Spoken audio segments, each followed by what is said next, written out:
días para todos. Bienvenidos una vez más a nuestro café fiduciario de todos los jueves a las 7 de la mañana. Hoy nos acompaña Cristian Álvarez, quien nos estará comentando respecto a la fiducia en Ecuador. Recuerden que nuestro café fiduciario es realizado por Piensas, el primer estructurador fiduciario de Colombia, y patrocinado por Suárez y Gómez Abogado Fiduciario, AESI, la Asociación de Egresados de la Escuela Colombiana de Ingeniería Julio Garavito, NINSAT, gestor de tierras, y Match Alianzas. Bienvenido, Cristian. A todos, un gusto. Gracias por la invitación al espacio. Encantado de estar acá. Bueno, bienvenido, Cristian. Cristian Álvarez es abogado asociado de Lex Valor Abogados. Se incorporó a esta firma en el año 2017 tras desarrollar su trayectoria profesional en diferentes instituciones públicas y privadas del Ecuador. Ha consolidado su experiencia en la estructuración, análisis de riesgos legales y gestión en temas de negocios fiduciarios. Entonces, es un experto en la materia en Ecuador y estamos muy encantados de tenerlo acá en este café fiduciario. Entonces, Cristian, bienvenido y cuéntanos un poquito respecto a qué es el fideicomiso mercantil y cómo se constituye o cómo se maneja en Ecuador. Perfecto, gracias, Adriana. A ver, ¿qué te puedo contar? A nivel latinoamericano creo que tenemos bastantes similitudes en cuanto a la figura de la fiducia, del fideicomiso mercantil. Sin embargo, en Ecuador tenemos una particularidad que la voy a detallar a continuación. En términos generales, el fideicomiso es un contrato en el cual intervienen tres partes: constituyente, la fiduciaria, que es la sociedad administradora fiduciaria, y los beneficiarios. Este contrato en Ecuador se otorga mediante escritura pública. Esa es una solemnidad que tenemos por acá, y obviamente se constituye con un objeto o una finalidad determinada. Es decir, los constituyentes tienen la idealización de algún proyecto, de algún negocio. Mediante la constitución del fideicomiso, mediante esta figura, se traspasan distintos tipos de activos o derechos y se imparten instrucciones dentro del contrato de fideicomiso con la finalidad de que la sociedad administradora fiduciaria no pueda ir ni más allá ni más acá de esas instrucciones, y en su gestión y administración de los bienes aportados al fideicomiso los destine exclusivamente al cumplimiento de ese objeto que en su inicio tuvieron los constituyentes. ¿Cuál es la particularidad en Ecuador? Es que este contrato, dentro de nuestra legislación, está dotado de personalidad jurídica, y esto tiene unos efectos interesantes, algunos positivos o algunos negativos que podemos ahondar en el resto de la entrevista. Perfecto. Digamos entonces que la sociedad administradora de estos fideicomisos tienen como los roles de gestionar las instrucciones que dan los fideicomitentes, ¿así? ¿O qué otro rol o cómo es el alcance que tienen ellos? Perfecto. Y mencionas la palabra fideicomitentes, y creo que voy a utilizar esa terminología, pues es mucho más apropiada a la región. Acá utilizamos mucho la palabra constituyentes y muchas veces no se entiende. Sí, a ver, la sociedad administradora fiduciaria, acá comúnmente se la denomina simplemente fiduciaria. Esta fiduciaria debe ser una sociedad anónima, es decir, no puede ser una compañía limitada, no puede ser una SAS, debe ser exclusivamente una sociedad anónima. Debe estar inscrita y autorizada por la Superintendencia de Compañías, Valores y Seguros, que es el ente regulatorio y supervisor acá en Ecuador de este tipo de sociedades, y debe estar inscrita en lo que se denomina acá el Catastro Público de Mercado de Valores, y con esa inscripción puede entrar a operar y administrar el patrimonio autónomo que se conforma mediante los fideicomisos. La sociedad administradora fiduciaria es un ente profesional y debe de cumplir un deber de debida diligencia, y como lo mencioné anteriormente, está fuertemente supervisada por la Superintendencia de Compañías, Valores y Seguros. Entonces, en su rol de profesional y en su rol de debida diligencia, no puede ir ni más allá ni más acá de lo que exclusivamente fue instruido por los fideicomitentes en un inicio al momento de constituir el fideicomiso. Una pregunta, ¿estas sociedades administradoras tienen unas comisiones, me imagino, unos honorarios por esa gestión que ellos realizan? ¿Estos honorarios son tarifas que están predeterminadas en la legislación de Ecuador o digamos que es de libre disposición de estas sociedades? Es completamente de libre disposición, netamente acuerdo de voluntades. Obviamente el valor, el honorario, el fin mensual, por decirlo así, que se cobrará por la gestión, debe ser un valor acorde al mercado, pero es netamente voluntad de las partes. Lo que sí establece nuestra legislación es que sí o sí, dentro del contrato constitutivo del fideicomiso, debe de ya constar establecido cuál será este honorario. Dentro de lo que nos estabas comentando, se crea entonces un patrimonio autónomo, como lo denominamos acá también, y en ese patrimonio autónomo se pueden transferir bienes. ¿Qué tipo de bienes se puede, digamos, que transferir a este fideicomiso? Ya, la verdad que es que la figura del fideicomiso, bueno, como opera también a nivel región, es bastante moldeable, es en verdad un traje a la medida hecho para el negocio que tengan pensado los fideicomitentes. Entonces, dentro de nuestra legislación se establece que se pueden transferir prácticamente todo tipo de bienes. Bienes muebles, inmuebles, corporales o incorporales, que se traducen a la final en todo. Bienes que existen, también que se espera que existan, y es todo lo que se puede transferir al fideicomiso. Acá digamos que en temas de tipos de fideicomisos o tipos de contratos fiduciarios, por ejemplo en Colombia manejamos diferentes tipos. Allá también se maneja de acuerdo con la operación o bienes o finalidades que se van a realizar o desarrollar. Sí, correcto. A ver, tenemos varios tipos de fideicomiso por acá. Tenemos el básico, obviamente, que es el fideicomiso de administración, de administración y tenencia, que básicamente conlleva, como su palabra lo dice, la administración de los bienes muebles, inmuebles, materiales o inmateriales que hayan sido aportados al fideicomiso. Existe también la fiducia o el fideicomiso inmobiliario como tal, que tiene como objeto específico el desarrollo de un proyecto inmobiliario. Dentro de las tipologías también se encuentra el fideicomiso de inversión, en el cual los constituyentes imparten instrucciones para que el patrimonio sea destinado a invertirlo en diferentes tipos de bienes, que también pueden ser valores, acciones, lo que fueren. También se estructuran por acá los fideicomisos de garantía, en donde se aportan al patrimonio autónomo bienes en garantía de una determinada obligación, para que en el caso de default de esa obligación ocurra un proceso de ejecución automático y esos bienes que están en garantía se transfieran al acreedor de esa obligación, como lo mencioné en el caso de un default. También existe la fiducia o el fideicomiso de flujos, en donde es básicamente un fideicomiso de administración de flujos, en donde el constituyente aporta, por ejemplo, derechos de cobro. La fiduciaria, la sociedad administradora fiduciaria, se encarga de administrar esos derechos de cobro, es decir, recibirlos y destinarlos exclusivamente para lo que se haya establecido en el contrato de constitución. Surte efectos de una garantía, aunque no lo es como tal. ¿Por qué?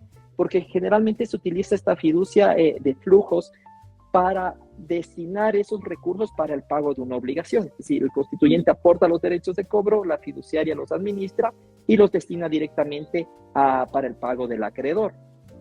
Y también, si bien es una tipología un tanto distinta, tenemos lo que es el fideicomiso de titularización, en donde se aportan bienes y también pueden ser aquí de derechos de cobro, para que el fideicomiso emita títulos valores que están respaldados en esos bienes o en esos activos transferidos al fideicomiso, y estos títulos valores se venden y se cotizan en el mercado de valores, son comprados por inversionistas y obviamente retorna el beneficio para el constituyente. Es una forma de financiamiento para el constituyente. Ok, sí, digamos que las legislaciones son muy parecidas o similares, cambian ciertos términos, pero también se manejan como las mismas tipologías. ¿Cuáles las diferencias que tú puedes identificar en esta comparativa de la legislación colombiana con la ecuatoriana? Sí, a ver, Adriana, creo que tú mencionaste que justamente tenemos tanto en Colombia, Ecuador y a nivel región una normativa muy parecida en cuanto al fideicomiso. El fideicomiso latinoamericano, se puede decir, es muy similar. Sin embargo, lo que te mencionaba en el inicio de la entrevista es que en Ecuador tenemos una particularidad que no sucede a nivel región, que lo tienen en Canadá, y es que el fideicomiso mercantil, si bien es un contrato, nuestra legislación le dota a este contrato de personalidad y personería jurídica. Esto creo que es la principal diferencia y lo distingue de otros países como Colombia, donde el fideicomiso, si bien es un patrimonio autónomo, no goza de este estatus de persona jurídica como tal. Y bueno, la existencia de un patrimonio autónomo con personalidad jurídica sí implica responsabilidades adicionales, tanto legales y tributarias, que afectan principalmente, creería yo, a las sociedades administradoras. Pongo un ejemplo. El hecho de que el fideicomiso mercantil acá tenga una personalidad o personería jurídica ha generado confusiones dentro de la administración tributaria, puesto que, bien, si bien en un principio los fideicomisos deberían ser fiscalmente transparentes y los constituyentes o beneficiarios deberían ser los responsables de la carga tributaria correspondiente, nuestra administración tributaria no ha entendido muy bien la figura del fideicomiso y muchas veces ha trasladado esa carga tributaria que debería ser propia del fideicomiso y por ende los constituyentes los ha trasladado a la sociedad administradora del fideicomiso, teniendo obviamente complicaciones y contingentes para este tipo de sociedades.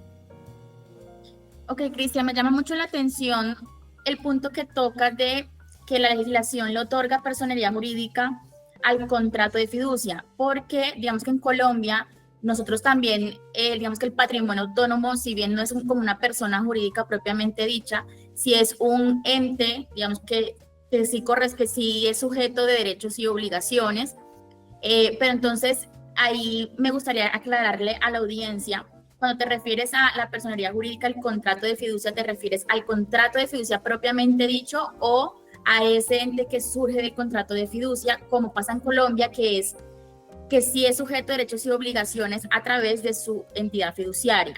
No sé si me expliqué ahí para poder aclararlo. Sí, es un poco eso, o sea, el patrimonio autónomo que se genera producto del contrato es al que se le otorga personalidad jurídica, personalidad y personería jurídica. Y dentro de nuestra legislación surte efectos como si dentro de nuestra legislación tributaria, surte efectos como si se crearía una sociedad distinta. Es tal cual como si generaríamos una SAS, una SA, se genera una sociedad distinta, y que obviamente este patrimonio autónomo, al ser administrado por la fiduciaria, y siendo la fiduciaria su representante legal, es de ahí lo que se genera esta confusión con nuestra administración tributaria, generando estas implicaciones, sobre todo tributarias que las mencioné anteriormente.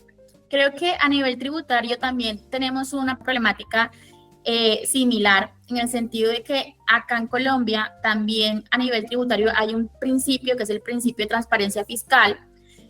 Me imagino entonces que es lo mismo, porque acá en Colombia es igual, digamos que por principio de transparencia fiscal, los bienes que se encuentran dentro del fideicomiso deben ser declarados y reportados por los fideicomitentes como si nunca hubiesen sido enajenados o transferidos a ese fideicomiso. Entonces creo que tenemos la misma problemática acá en Colombia. Creo que la problemática se da justamente por el principio de transparencia fiscal, que ustedes sí lo tienen y acá es mal entendido. Porque si bien ahí ustedes tienen la carga tributaria que recae netamente en los fideicomitentes, quienes son los encargados de declarar, acá en Ecuador quien declara como tal es el patrimonio autónomo por medio de su sociedad administradora fiduciaria. Es decir, si me invento, por poner un ejemplo, si mi fideicomiso inmobiliario al cerrar costos tuvo una utilidad de 100,000, quien declara su utilidad es el propio fideicomiso como tal. Luego, obviamente, los fideicomitentes deberán hacer las declaraciones correspondientes en cuanto a los derechos fiduciarios que ellos tienen, pero ellos como tal no declaran a día uno esa utilidad, sino, como lo mencioné, quien declara es el fideicomiso como tal. Es decir, no se ha generado, no hemos profundizado justamente en el principio de transparencia, que creo que Colombia lo tiene muy bien desarrollado y es una de las ventajas que tienen por allá que ha permitido también el desarrollo de la fiducia. Bueno, Cristian, en este marco que estamos desarrollando en esta charla, ¿qué ventajas puede ofrecer el fideicomiso mercantil por tener esa independencia que ya comentábamos? Sí, justamente vimos un poco de las complejidades o dolores que tienen las sociedades administradoras, pero sin duda el fideicomiso tiene muchísimas ventajas y también nacen esas ventajas de ese desarrollo de la personalidad o personería jurídica que lo hemos dado por acá. Creo que la principal ventaja es que se genera un patrimonio autónomo que está blindado. ¿A qué me refiero con este blindaje? Que surte efectos también de una inembargabilidad, puesto que los bienes que son aportados al fideicomiso no pueden ser perseguidos o embargados por terceros acreedores que tengan obligaciones propias con los fideicomitentes, con la fiduciaria o con los beneficiarios. Es decir, si estas tres personas, fideicomitentes, beneficiarios o fiduciaria, tienen algún acreedor, no pueden perseguir los bienes que han sido aportados dentro del fideicomiso y que se genera este patrimonio autónomo que está blindado. Esa creo que es una de las principales ventajas que tenemos del fideicomiso mercantil.